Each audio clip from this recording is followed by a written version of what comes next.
You're listening to Daycare Overhaul, doing childcare better, presented by Childcare BizHelp.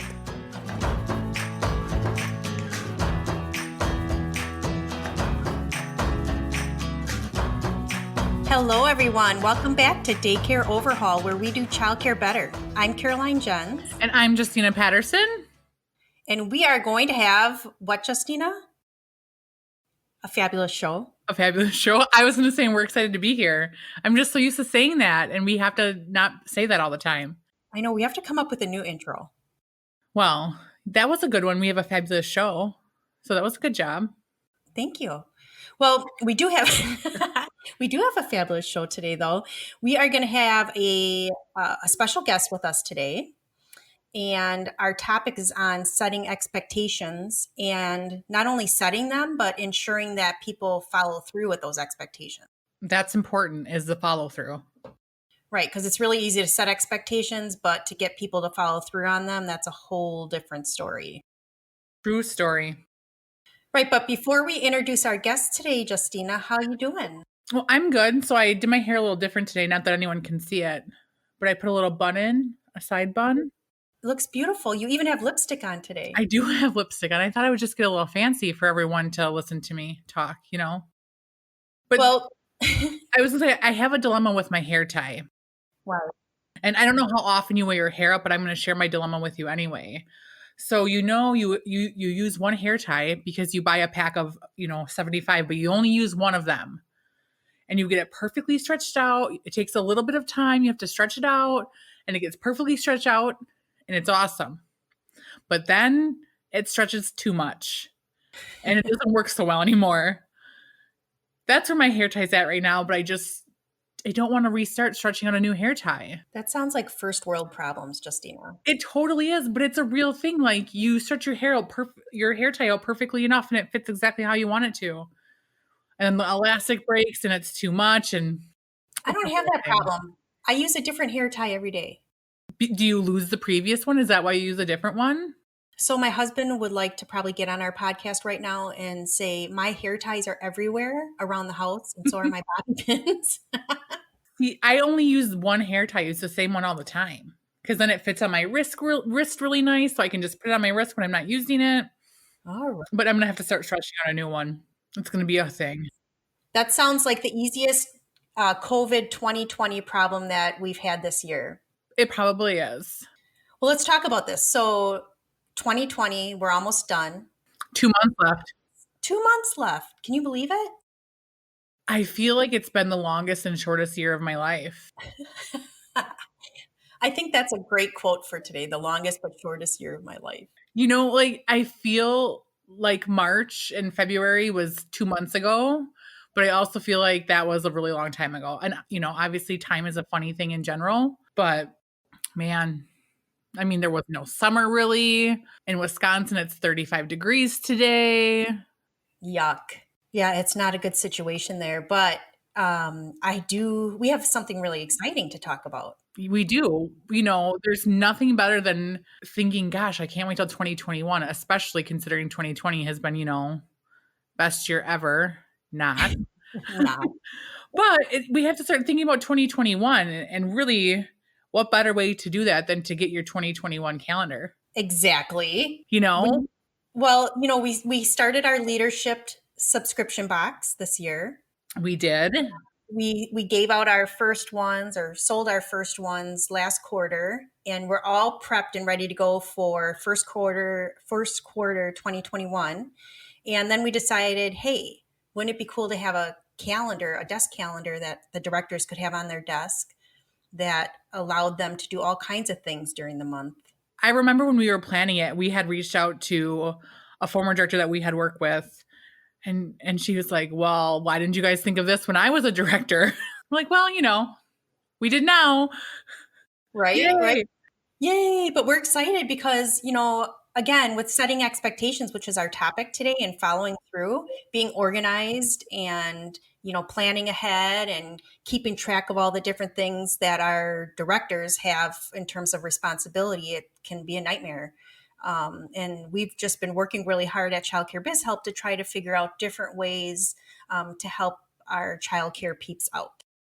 That's true. And I think that the desk calendar, and it's not like a tiny little calendar, it's a desk calendar. It sits on your desk. It's like 22 by 17. So it's big and there's space for all the things that you need for your goals, your enrollment goals, your hiring goals, important dates, birthdays, family starting, notes about what you want to talk about at a staff meeting. But there's also fun because we wouldn't be putting a product out there unless there was something fun on it. And so each month also has like a fun little, like a word search or a coloring area or whatever to just give you some downtime and that mental break that you sometimes need. Right. Because I don't know if you're like me, but I'm a scribbler. So Mm-hmm. like, if I'm listening to like a podcast or something or watching a webinar, I will definitely draw all over my papers. And so that desk calendar has an area for you to do just that. So it's pretty cool. And I think it also goes hand in hand with the leadership journal, the 90-day leadership journal. I think that you can use them together. And I think that that is really beneficial as well.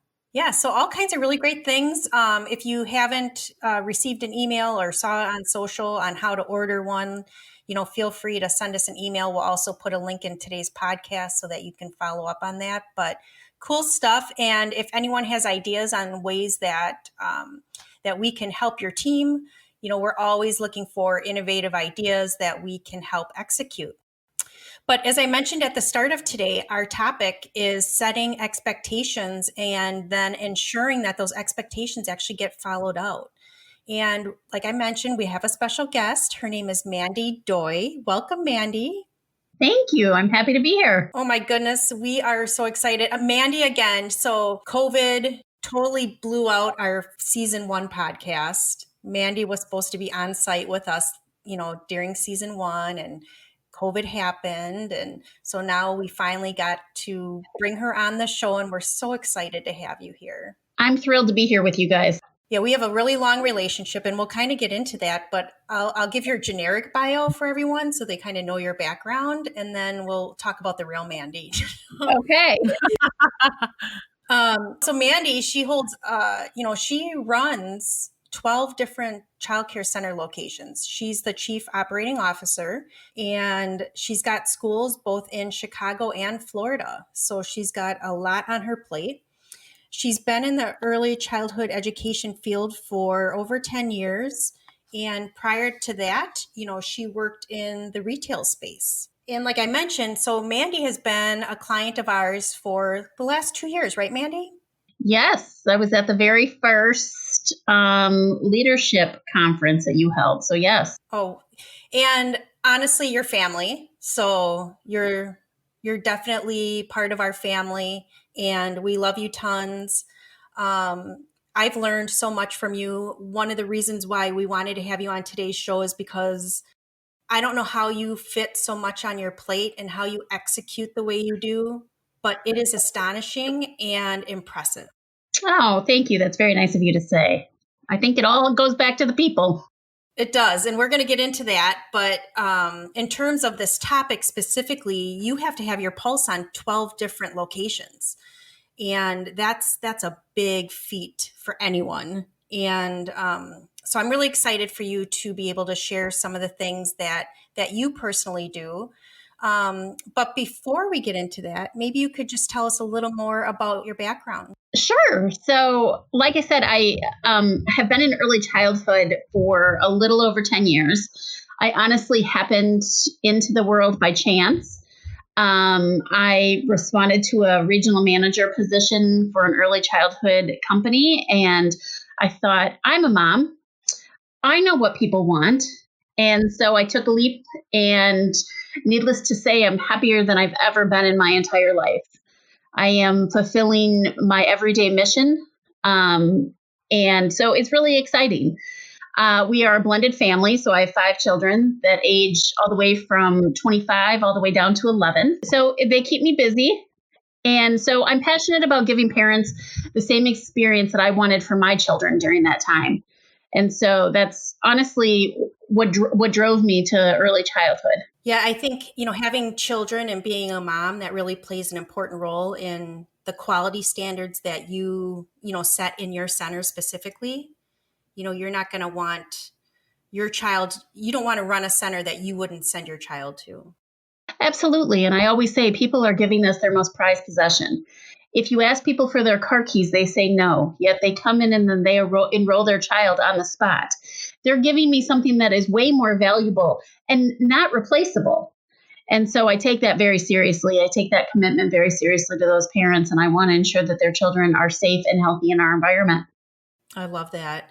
Now you have some fur babies too, right? I do. I have 3. I have 2 yellow labs and a black lab. So we have all ages of those, all the way from 10 down to 1.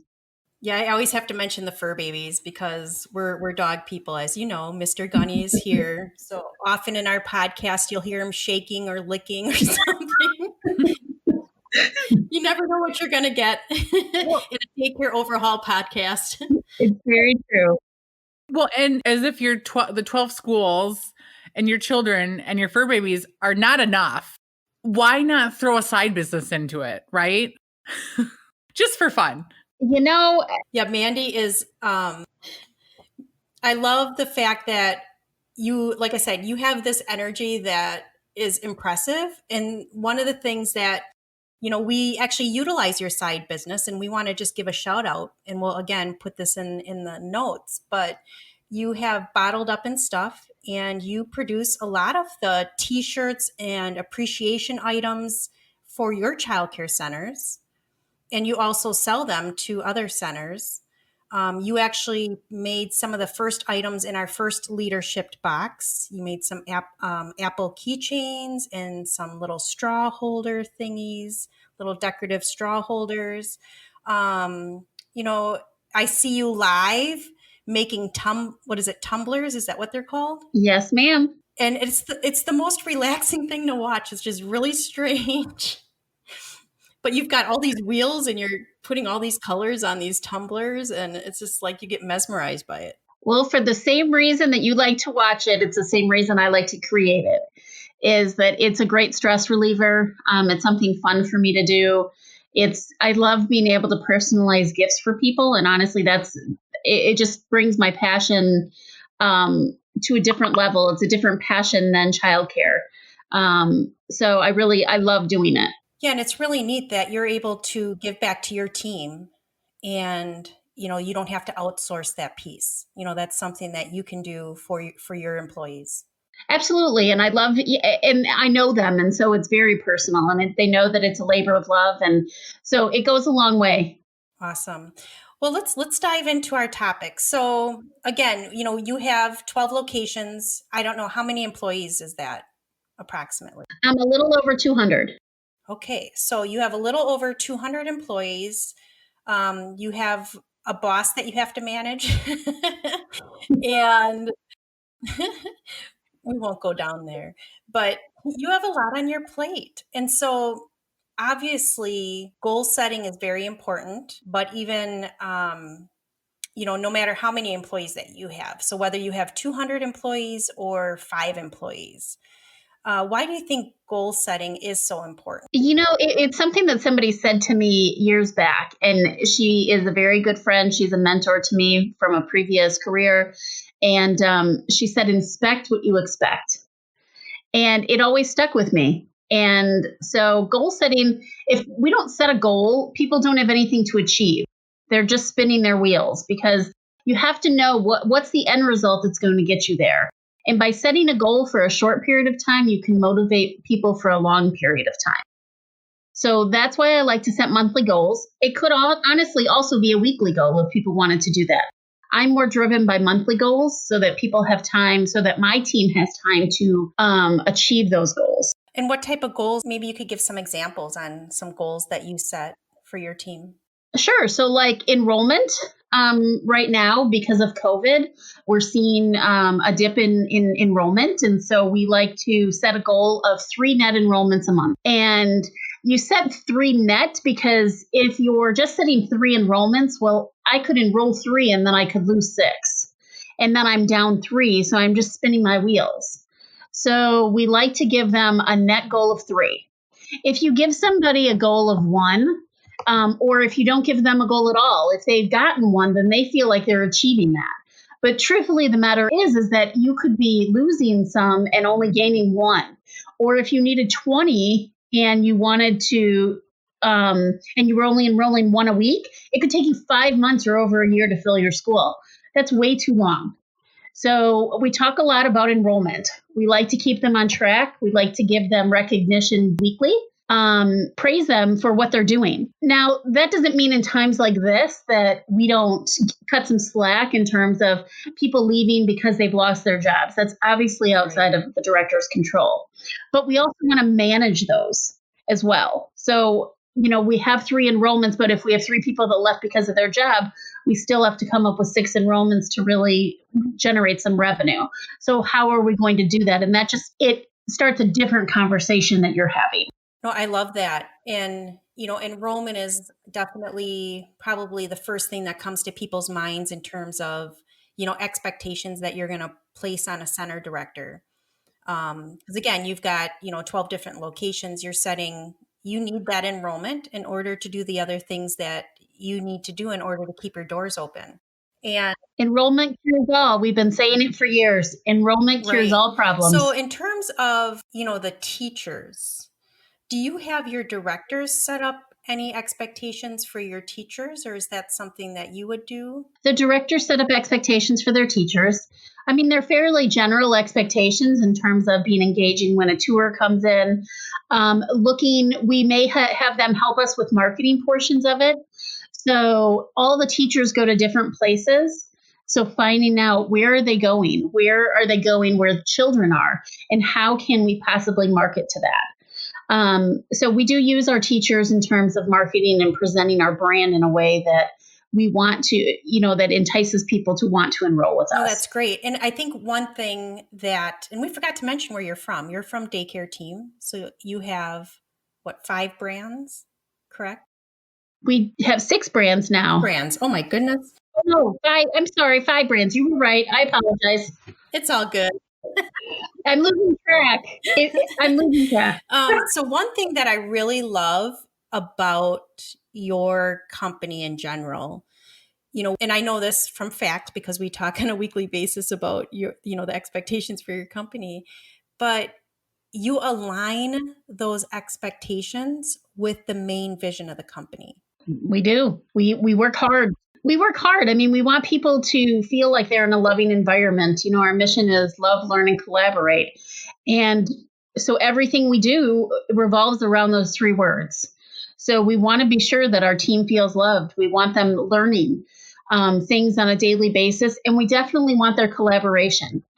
I couldn't do what I do without the collaboration of everyone from the directors down to the cook. I really feel like we succeed and we fail as a team. It is all about getting everybody on the same page and making sure that we're all working towards the goal. And what is the goal? I mean, for us, the goal is quality childcare.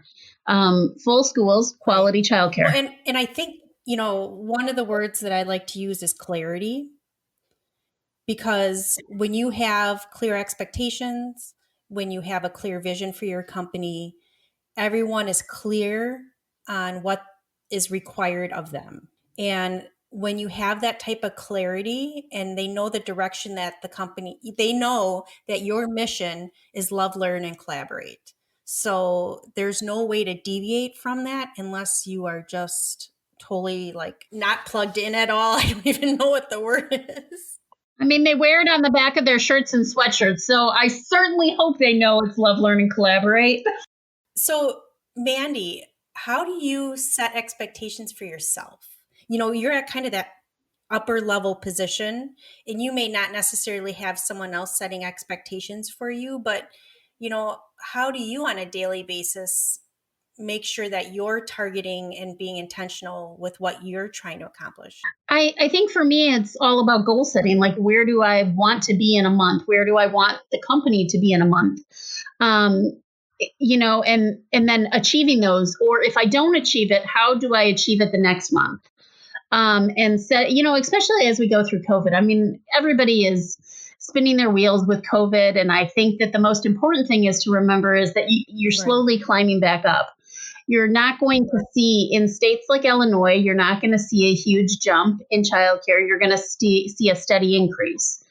Because we've been affected. I mean, we have honestly been affected. People are nervous to bring their children into the childcare center, and we're probably doing more now in terms of disinfecting and all the tools that we're doing to disinfect our schools.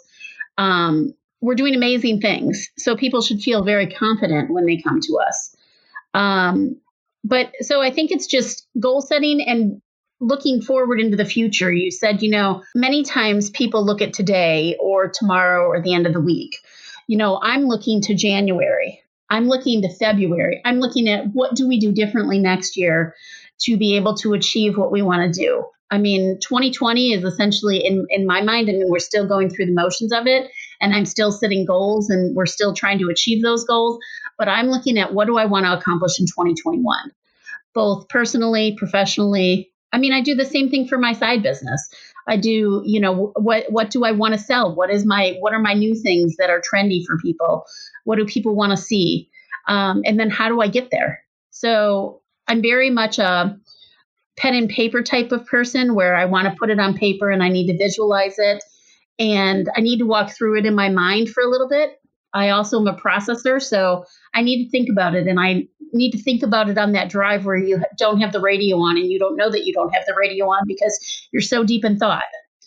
So I think that that's important, that, we're not stuck in October of 2020, that we're already thinking January 2021, and how do we make that the best year that we possibly can? And what does that look like? Right. And then being forgiving on ourselves, like you had mentioned, that's been a hot topic this year. Is there's been lots of goals that we set at the beginning of 2020 that we obviously have not hit. And we have to be able to give ourselves a break. Right. And so I'm assuming you had to give your staff a break and give yourself a break during this year. Some things are out of our control. Obviously, the circumstances of 2020, for many reasons, were just out of our control. So yes, and that's why 2021 is so important. I think when you're coming out of a year like this year, that you're looking at how do you change what you can change, and how do you control what you can control. So now let's talk about execution, because it's one thing to set a goal and it's another to execute and figure out ways on how to do that. And I know firsthand from our meetings on every week, because we're high achievers, all of us in our group, we're often setting a lot of pretty high expectations on ourselves. And it's, that follow through and execution that can be difficult, because sometimes we load up our plates. So maybe you can talk a little bit about how you get your directors to follow through on those goals that you set, and what do you do specifically as their leader? So communication is key. I mean, consistent communication is key. Personally, I send a weekly Monday email that talks about, especially for enrollment right now, because that's where, there's a lot of balls up in the air, but that's really where we're focusing is enrollment. So I send a weekly email recapping the last weeks through the month. So for this week, it would have been the 3 weeks previous to this week to talk about where they're at for enrollment. It's consistent communication so that people aren't losing sight of the goal. The minute that you lose sight of the goal or you stop focusing on it, then everybody else does as well, because they don't think that it's nearly as important. So, and I also like to pull in some personal conversation with the director. So if someone's really struggling, let's talk to them about, okay, so what are you doing from a grassroots marketing aspect? Why did these people leave? And then also convey the message of sometimes it is just out of your control. If people have lost their jobs, like I said before, and they can't afford childcare, then that's out of your control. So how do we continue to maintain and retain the families that we do have and the children that we do have so we can minimize our loss? And how do we get those new families in? So consistent communication and always having your eye on the prize. That's truthfully, there is no secret formula to it. It's just around communication And whether it be a group communication or the one-on-one conversations, if you have a newer director, they may need just a little bit of encouragement to be able to go after it, to know that they can, because it can be extremely defeating to enroll 3 children but lose 7, and we all know what happens. So really having those personal conversations and talking them through those and say, okay, so October wasn't your month, but you have November. Because honestly, I have one school that is really struggling right now, but her November, she is going to knock it out of the park. And so let's celebrate that. Let's bring that to the forefront, and then let's get those enrollments, and then let's retain them. Because we all know we have to work less hard if we just retain what we already have. I love what you said there. It's so encouraging how even if someone's not hitting their goal this month, you're really encouraging them for the following month. I mean, you're really cheering them on and being their advocate. And I think your staff knows that. So you're not just getting down on them for not hitting their goal. And I think that's one thing that is a quality of a leader, that is really important, to be able to hold people accountable, but yet encourage them when they can't meet a goal or they don't meet a goal.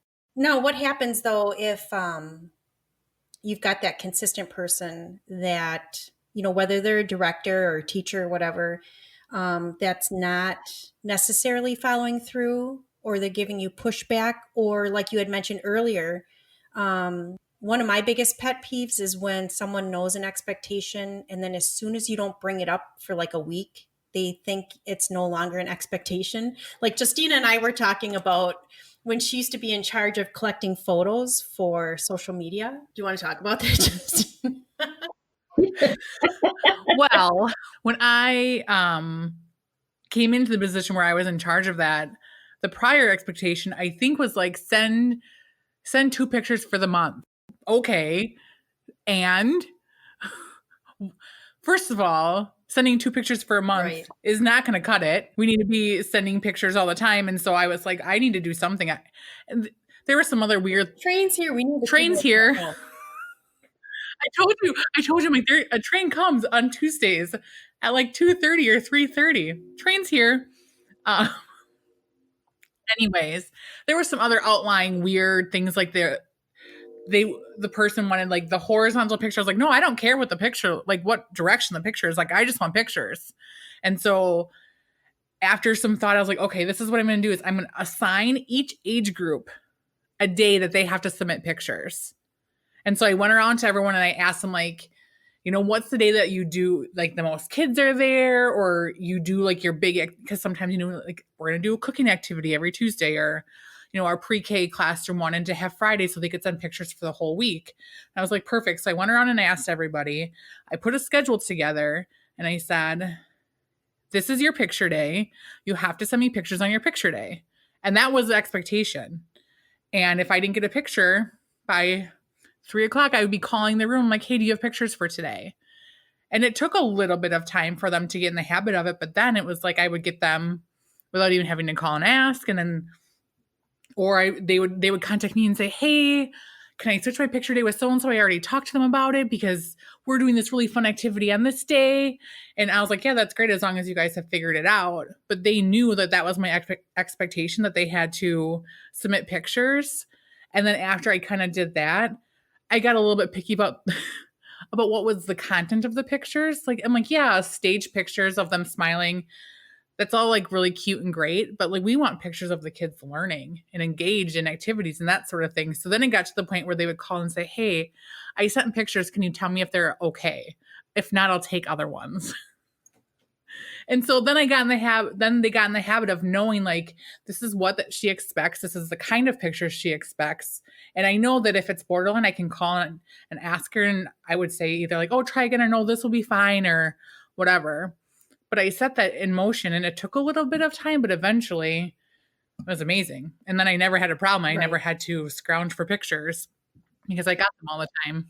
It took a while, though, for people to actually follow through on that, which can be really frustrating as a manager, right? Well, and then the whole thing was, what's the consequence for not following through? And that's the thing is, is it they're going to have a talking to, or we're going to like let it go 1 or 2 weeks, or, depending upon what's happening in the classroom, like, there's all these outlying factors that could cause them to not follow through. So we had to have the conversation of, this is the expectation. This is who's not doing it consistently. What is going to be their consequence for not doing this part of their job? Right. And is it fair? We can't fire somebody for not submitting pictures for social media. That's a little excessive. But what is appropriate? And so that was a conversation that we had to have. And it took us a little bit of time to iron it out and what's going to be appropriate. What do we want to do? And we got there. It just took a little bit of time. Right. So Mandy, in terms of, I just happen to know that was a sore subject for a very long time for Justina in terms of people not following through. What have you done in terms of, identifying those consequences or dealing with people that maybe aren't following through on the expectations that you set? Well, I think you have to ask questions. I mean, is there something that's prohibiting them from being able to follow through on it? Do they not know how to conduct a tour that is a successful tour? Do they not know how to close the deal? Do they have the skill but not the will? Or do they have the will but not the skill? Those are often questions that I ask myself.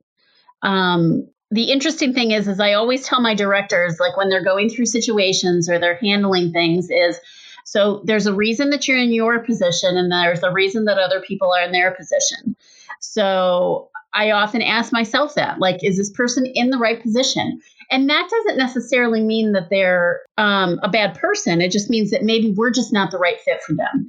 So maybe we need to help them find their happiness elsewhere. And there's nothing wrong with that. Helping somebody find their passion again for whatever they want in their life. And sometimes I believe in a simple conversation of, what do you want to do with your life? What is really holding you back? Because a lot of the times when you have a situation where someone can't enroll, or, because we're using enrollment today, but if they can't enroll, that maybe there is something legitimately that holds them back. Maybe they're afraid that their teachers are going to revolt because they're filling up these classrooms. We had that at one of the schools.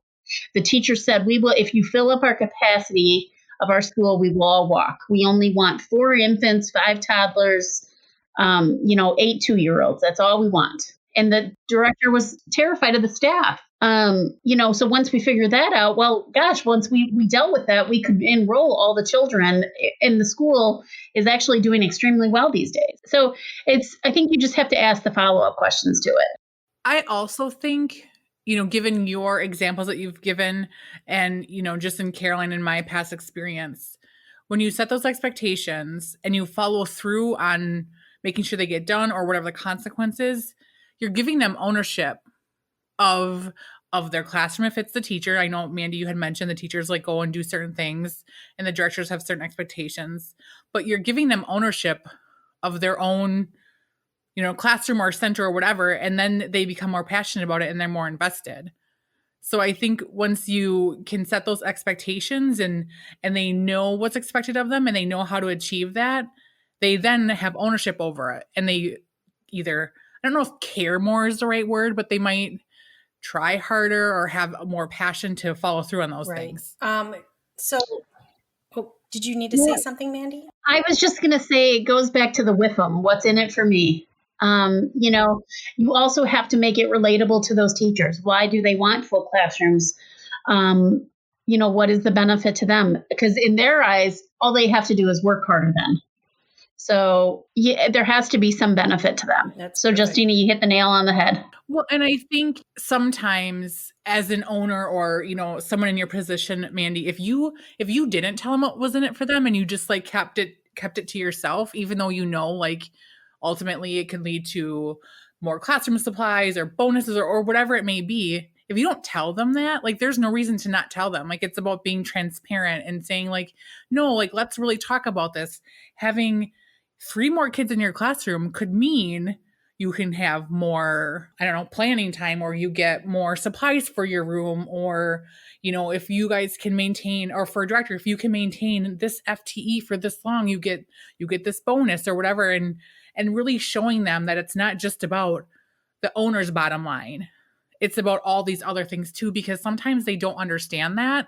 And until you give them that information, of course, like as much as you can give them, obviously there's some things that they don't need to know about or whatever, but then they can understand it more as opposed to just hearing like, this is what I have to do, this is what's expected of me, and this is what happens if I don't do it. But it is like, what's in it for me? How is this going to benefit me in the long haul? Exactly. Mm-hmm. This was good stuff. And I'm going to ask a question. I think some of us might be a little fearful maybe to set goals for 2021 because of what happened in 2020, and there's still so much uncertainty. So I'm going to put you on the spot, Mandy, and I'm going to ask you, how do you start 2021 out with expectations? I know it's a big question to just lay on you. Well, I projected what I would do for the rest of 2020, or where I realistically hoped that we would do for the rest of 2020. And then I took January, and taking into account our wait list and some other factors within our business that were of communication that we're seeing from parents. And I've taken the goal up by a little bit, not a ton. I will be very honest with you. I set low expectations, more so that they were achievable, because I didn't want to start the year off feeling defeated. So I think the biggest thing is to make the goals achievable. Oftentimes we put ourselves into positions where we say, okay, come January, we're going to be 100% full. We would love to be 100% full come January. I mean, it's the second largest enrollment period for us from a childcare aspect business aspect. But that's not necessarily the case this year. So I think we can see a steady influx of that. Plus, I think we're going to see a lot more babies in February, March, April. So I think with the combination of all of that, I made some very conservative projections, keeping in mind that we weren't going to beat ourselves up if we didn't make those goals. That's great. Did that answer your question? It does. It does answer and I think one thing our listeners will probably walk away with is, those achievable goals. And you said, I think we need to set the bar at a level at the beginning of next year that is achievable and be flexible next year. Just with the unknown still. But don't be afraid to hold your team accountable. Don't be afraid. You guys are doing some really great things. So even though, you've been impacted by COVID, that hasn't stopped you. You still have a bar that you're requiring people to meet. You have expectations that you are still requiring your staff to follow through on. And I think I would love to just get that message out there that even though we're going through some rough times, that doesn't mean to lower your standards. It doesn't mean to lower your expectations. So that's so interesting that you say that, because on the bottom of the script that you sent me, or that we talked about, it said, what advice would you give our listeners? And on my little post note here, my comment is, always bring others up to your standard. Don't settle for less than what you know you can accomplish. And I think that is verbatim almost what you just said. So how amazing is that we're just in tune. Even have that print. I don't even have that on mine. And I think, Caroline, you and I had talked about this in a podcast last season. I think it's almost more important in times that we're going through now to have those clear expectations and follow through with them than it is in, I'm going to say, quote unquote, normal times. Like, it's always important, but it's almost more important now to at least keep that consistency so that there's not let me backtrack. Because so much is up in the air, keeping what you can consistent in the same is going to be beneficial. It's, that consistency and stability and that kind of stuff, as much as you can find that.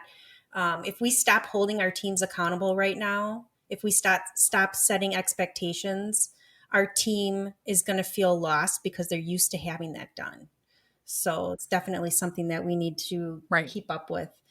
Any last, now that I stole your thunder, Mandy, any last comments or words of wisdom that you want to give us? Mandy, can you hear me? Oh, we might have lost Mandy for a second, but that's okay. Justina and I will keep going. I think a lot of what she had to say is stuff that I feel like a lot of people know. Oh, there she is, I think.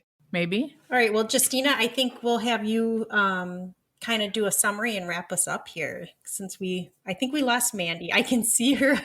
I can see her face on Zoom, but we cannot hear her right now. Oh, I'm back. That's okay. I just was going to say that. Whoa, there she is. Maybe she's back.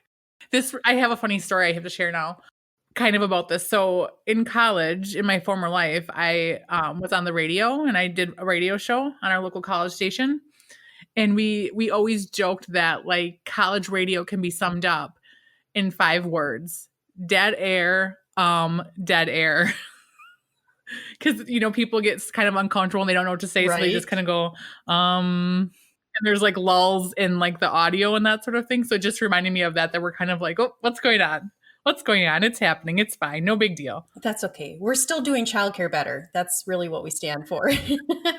Audio might not be 100%. Well, we've got childcare covered. Don't you worry. Right. So I'll let you wrap us up, Justina. Mandy, if you can hear us, thank you so much for coming on the show. We love you. We appreciate you and your expertise and your advice and your heart. We can't thank you enough for all that you do for us and for the relationship. Take it away, Justina. So, Mandy, can you hear us? I feel like she's trying to say something. I can hear you now. I think I've come back. Sorry. It was really that's okay there for a minute, so I apologize. It's all good. Only the best for our listeners. So we'll put all of the links that we talked about today in the description on our website. So childcarebizhelp.com. If you go to childcarebizhelp.com/podcast, find today's episode and you'll see all the links. We'll put them all in the description. If you have any questions for us, anything you want to ask us, you can email us at info@Daycare Overhaul. Follow us on all the social medias. And by all, I mean Facebook and Instagram at Daycare Overhaul. Otherwise, we'll see you guys all next time. Bye-bye. Thanks, guys. Thanks, Mandy. Thank you. Bye.